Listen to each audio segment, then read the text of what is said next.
This morning, the man who is arguably the most famous writer in the world. Over the past 50 years, Stephen King has sold hundreds of millions of books while playing a critical role in the lives of countless young readers, this one included. At the age of 75, Stephen King remains as productive as ever, if anything more so. Last year at this time, he released a magical novel called Fairy Tale that many put on their year-end best-of list. This week, he is back with a long-awaited return to how it all started and why they call him the King of Horror. A chilling book called Holly. So every now and then I'll say to myself, what's Holly doing now? What's Holly up to? And if I don't know, then I play with that a little bit on a morning walk or on the treadmill or something like that. And eventually, she seems to turn up again. Jerome, this is Holly. It's a pleasure to meet you, Holly. Private investigator Holly Gibney, played here by Justine Loop, first appeared in Mr. Mercedes, a Stephen King mystery turned into a TV series. I was just wondering if it would still be a pleasure for you to meet me, but this time with your left hand. Holly's got an OCD thing going on, you know. She's the kind of person who would have to straighten a picture in a hotel room.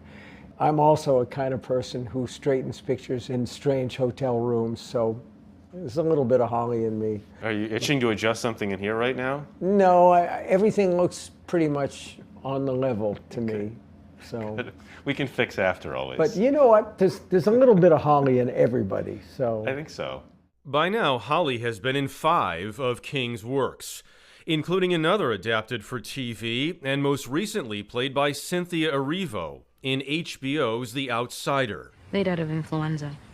So you're gonna pull some Holly-style strange genius business on me? But Holly's never had her own vehicle. In King's latest, Holly's on the hunt for a sadistic husband and wife, snatching up kids in a small town. They're a pair of elderly academics, Rodney and Emily Harris, who happen to be serial killers, and they have a cage in their basement. Like every other King book, none of it was planned. As far as knowing where the story goes or plotting it, I don't do that. I can't. Why? I'm no good at it. I mean, I understand the attraction of a mystery story by Agatha Christie, but to me, they're almost like jigsaw puzzles. They're fun, they're interesting, but then ultimately they're forgettable. You never plotted one book. Ugh, I'm writing one now that's got a plot to it. Or plotted, I mean, it's in terms of mapped it out, I mean. Or outlined it. No, I don't outline. The horror in Holly plays out during what was already a scary, confusing time that most of us would rather just forget. The COVID years. King's never had it, but he has battled other issues. Alcoholism and a cocaine addiction in the 1980s. A horrific accident in 1999 that almost cost him a leg.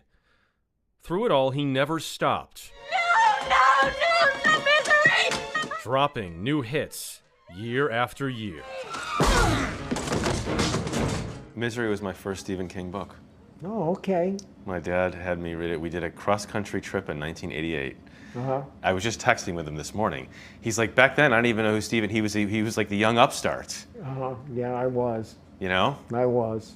It changed me, though. I hope for the better. Absolutely. 100%. Was Misery before or after you got sober? Before.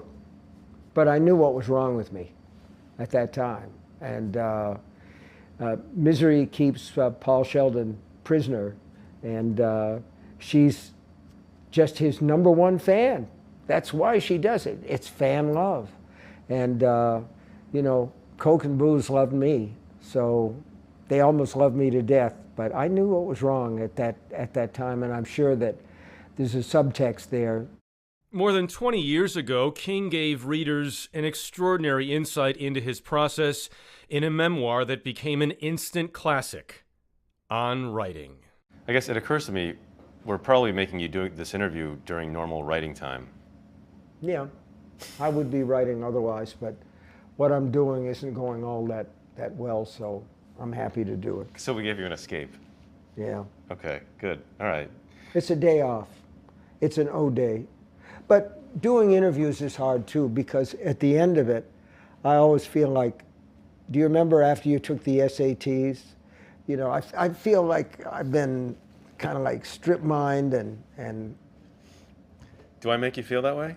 I don't talk about these things as a rule. We talk about these things and I make up a bunch of bullshit. But that's part of the reason why you did On Writing, though. Yeah. Was because you wanted to talk about the process and nobody talked about the writing. Or were you bullshitting when you gave that answer? No, I wasn't really bullshitting when I gave that answer. I always think, I do believe this to my heart, you write to learn about yourself. Stephen, the it, please. On the bottom. Stephen.